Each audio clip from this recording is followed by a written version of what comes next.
When it comes to websites, most businesses use Google Analytics to understand performance metrics. But for mobile apps, Google recommends Firebase. So what is Firebase? Firebase is a Google-backed integration that will feed data to Google Analytics, giving you a holistic picture of how your app is performing. In this lesson, we'll introduce you to Firebase with TapCart, outline key features like analytics and project settings, and we'll cover the importance of customizing the data you leverage to empower your brand, to make informed decisions that improve the performance of your app. Now, to start, we have great news. Firebase is a completely free and unlimited service that enables you to better understand how people use your web, iOS, or Android app. The system allows you to track behavioral events that are triggered by users, such as downloads, sessions, users, etc. So if someone performs an action like opening the app or adding something to their cart, Firebase will track that event in real time. But wait, there's more good news. Setting up Firebase with TapCart is super easy. There's really only two things you need to do. The first is you go to Firebase console, create a project, and when you enter your project title, use your company name followed by mobile app. That's the first thing. From here, it's pretty much smooth sailing. Accepting terms and filling in some information.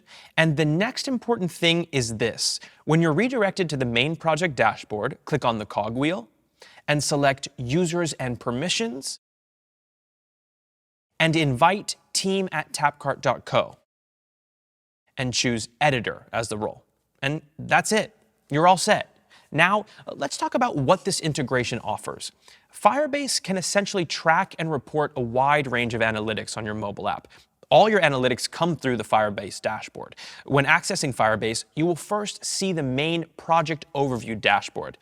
This view gives you a small snapshot of data for the selected time period. The data includes daily active users, day one retention, and revenue. The dashboard breaks down the platform, showing you how those metrics are split between iOS and Android.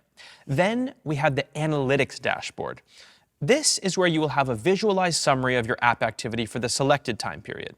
Each tile on the dashboard has a specific title for what it represents.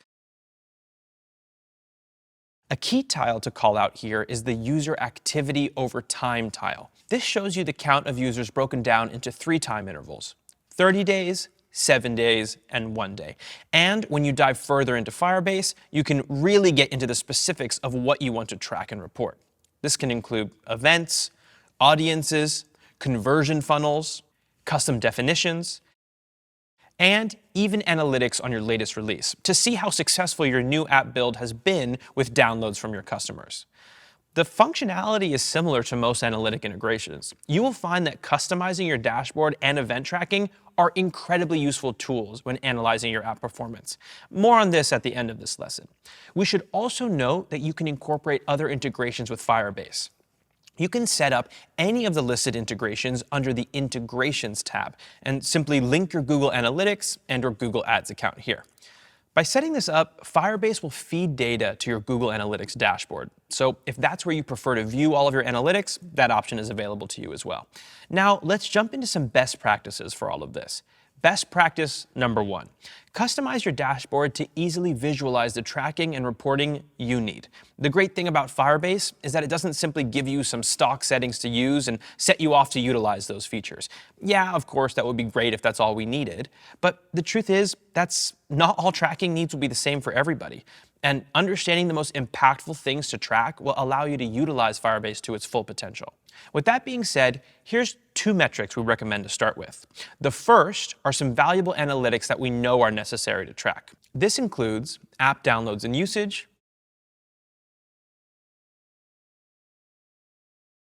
sales and revenue, conversions, and retention. Each of these then break down into the second metric, individual events that you can track and further analyze. Take Add to Cart, for example, where you can click into this event and see more granular data, like the total event count, where you can see X amount of users are adding X amount to their cart to make this total number here. Then you can see the product IDs to see what items users are adding to their carts the most during the specified time frame. You can also see where these events are coming from with this map graph here. By accessing Firebase, you can track various events like this one, and with this data, you can then make informed decisions and calculate certain performance metrics that are important to your brand. In addition to this, you can view Firebase's real-time overview, where you can see how certain events are firing across a geographic space, like what source your users are coming from or how many users are viewing an item. Then we have the events section of Firebase.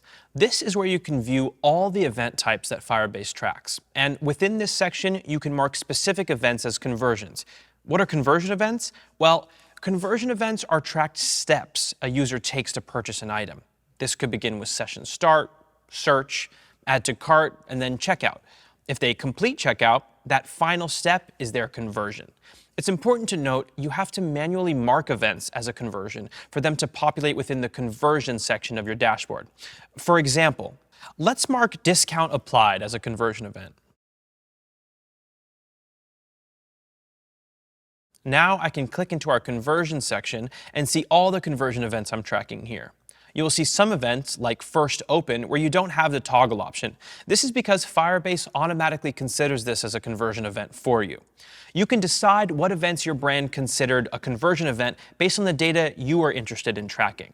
For example, if you're interested in tracking how many folks used a promo code, you simply create a conversion event that includes applying that promo code as a step. And voila, you are tracking a custom conversion event. The cool part is, you can customize your entire Firebase dashboard to see all of the metrics you are most interested in analyzing right on the main analytics dashboard view. And there you have it. You now know how to capture detailed reporting on your app with Firebase.